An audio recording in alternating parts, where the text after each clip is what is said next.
This is ZNS Total Sports, brought to you by Fourth Terrace Diagnostic Center.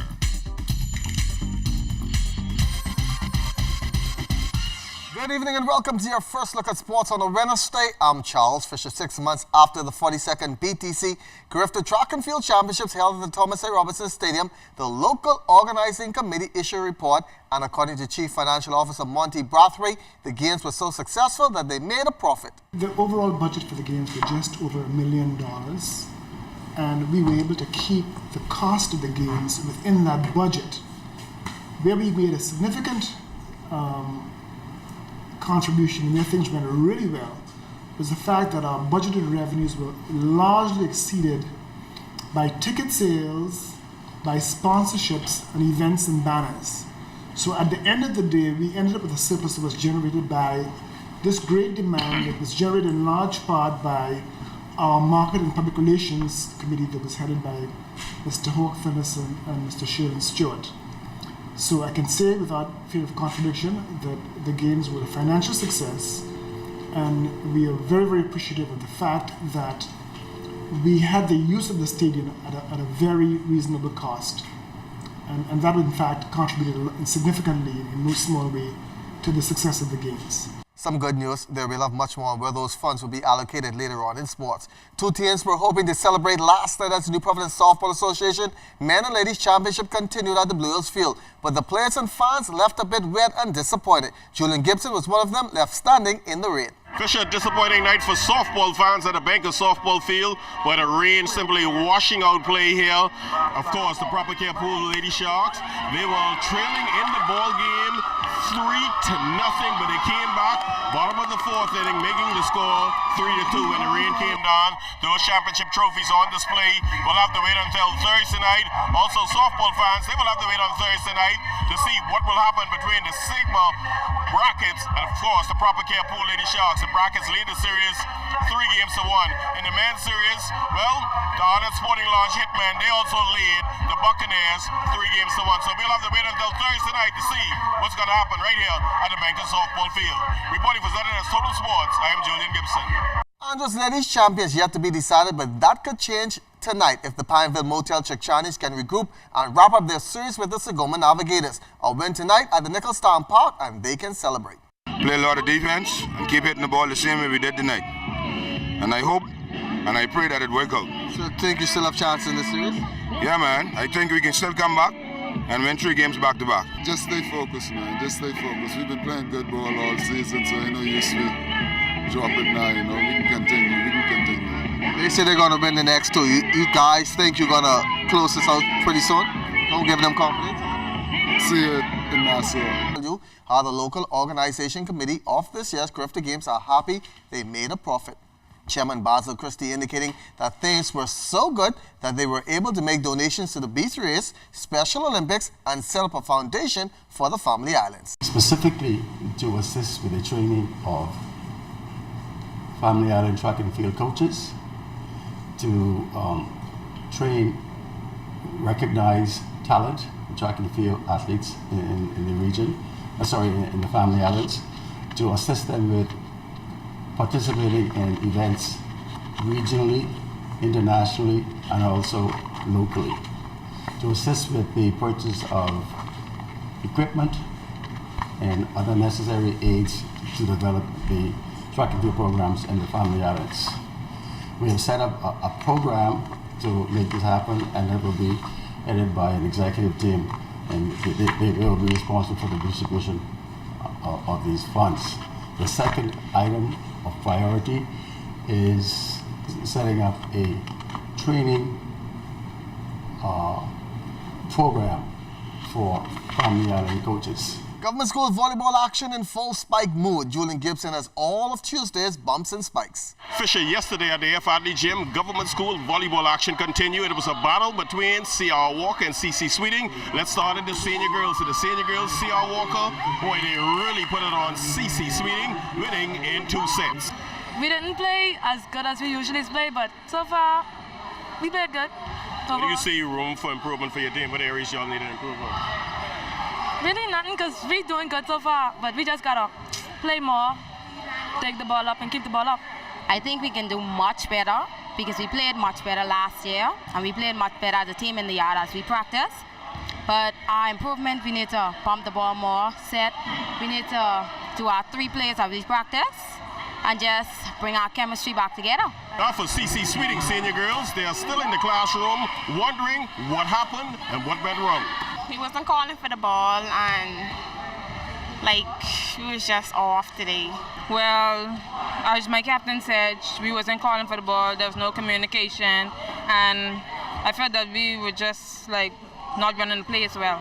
Can you all turn the season around and have a good year? Yes, we have the determination and we will win. It's just one game ain't gonna slow us down. Now the senior boys match, C.R. Walker, they needed 3 sets to get past CC Sweeting. Head coach Trevor Grant talking about the slow start. No, well, the problem is the guys, a lot of them is their first time playing volleyball and they're a little nervous. So I expect the jitters, because what I look at in the beginning, we were the one who were giving away points. They wasn't really earning their points. They got points from our mistake. So I tell the guys, look, they won that set because you gave them 7 points. I had to rotate one of my starters and bring in another person off the bench. And that person, what I brought in off the bench was Andrew Smith, and he made a big U-turn in the whole game. And he was playing, hitting, blocking, and everybody was getting back into the game. So far in the regular seasons in the government school, the volleyball competition has been very competitive. Reporting for ZNS Total Sports, I am Julian Gibson. Over in Abaco, there is a new craze for the kids. It's flag football, introduced by pastor on the island of Green Turtle Key and former pro player Ron Archer. The league commissioner is Michael Sawyer. This is great, it gets the kids out. We have kids from all walks of life, different social levels, different racial backgrounds. We have white, black, mixed, all here playing ball as a team. For the kids, Reagan Roberts, Reagan Smith, Tiana Smith, and Shelby Sawyer, they are glad to run up and down. This football program is really fun, and I enjoy playing the quarterback position and just helping my team win. You happy something this came to the island? Yes, sir. How so?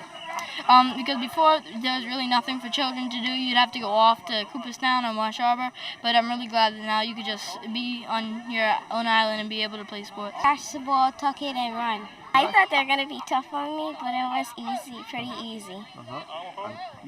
You're surprised you play football? They say football is for boys, but you're really giving it a good chance. You like football that much? I don't care what I like, I just play it. It was going good. At first I was a little nervous, but then I calmed down and said I focused on what I was here for. They've been having clinics and preseason games now for the past 6 weeks, and the interests have been soaring. Once we announced it, we had, I think, sometimes up to 60 kids here in a day. It was pleasantly overwhelming. How many teams in the league? Right now, currently 3. Marsh Harbor, Grinder Key, and Manowar, of course. And hoping to extend it more. Once we kick off the league, we want to play some games in Treasure Key, try to encourage, introduce it, and then take it down to Cooperstown into Little Abaco, and get other kids involved and have a nice little. My dream is to have 8 to 10 teams here. Parents and fans all into the league, lining the sidelines and just as excited as the players. Sawyer said the sport is going to catch on, and it's not expensive to buy equipment. I made a few calls, and a friend of mine put it on the forum, which is on the a blog on their page, and I've had phone calls from, all the way from friends in the United States, all the way, like American football, that's their thing, all the way from Texas, Canada. People have been donating, mailing stuff down, and so we got our flags from a lot of these, like the pylons and a lot of the equipment, field equipment we got, so they're very supportive of the league as well. Sportsworld Ministry presently on a 1-week tour here of the Bahamas, spreading the message of God to the youth. Former NFL player with the Indianapolis Colts, Devon McDonald, is in charge of Sportsworld, and he wants athletes to know that sports and Christianity can coexist. The awesome thing about it is, being an athlete, we love challenges, and coming here on the island and knowing there's a challenge here of people seeing sports and religion as 2 separate entities when really they can work together in so many ways that, so much of the characteristic from religion and sports that can flow into religion, and you have a person to be better. The fundamentals, the certain key elements of it. So that's a challenge here. And even tonight with the training is to get the leaders Because if you can affect the leaders, you can affect the people. Because the coaches are some of the most influential people in a young person's life. So if we can instill some of those values and let them to see that sports and religion, it's not either or, it's literally and. Because the more active a person is, they learn better. There are certain fundamentals that can enable them to be so much better as an individual. And the fourth Agape Invitational Basketball Tournament will tip off later on this month in Abaco on the 24th to be exact. Head coach Wed.Oct will have all the big boys in town: CC, C.I. Gibson, Doris Johnson, and Anatole Rogers. It's just a preseason tournament where we try to see where the guys are in terms of skill level, development, who's developed over the past year or so, see the work that they put in the summer, how we apply it to the floor. And we're just looking forward to having a great tournament this year. And into its fourth year with all the big boys in town, competition should be at the highest level. It's been good competition the past few years. We have 3 divisions. We have a junior division, the 13 division, and a senior division. And each year has been more and more competitive.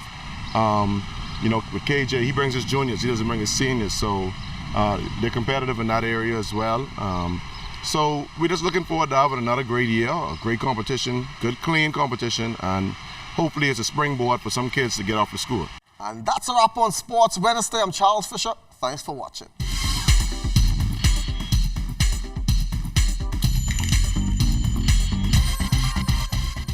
This is ZNS Total Sports, brought to you by 4th Terrace Diagnostic Center.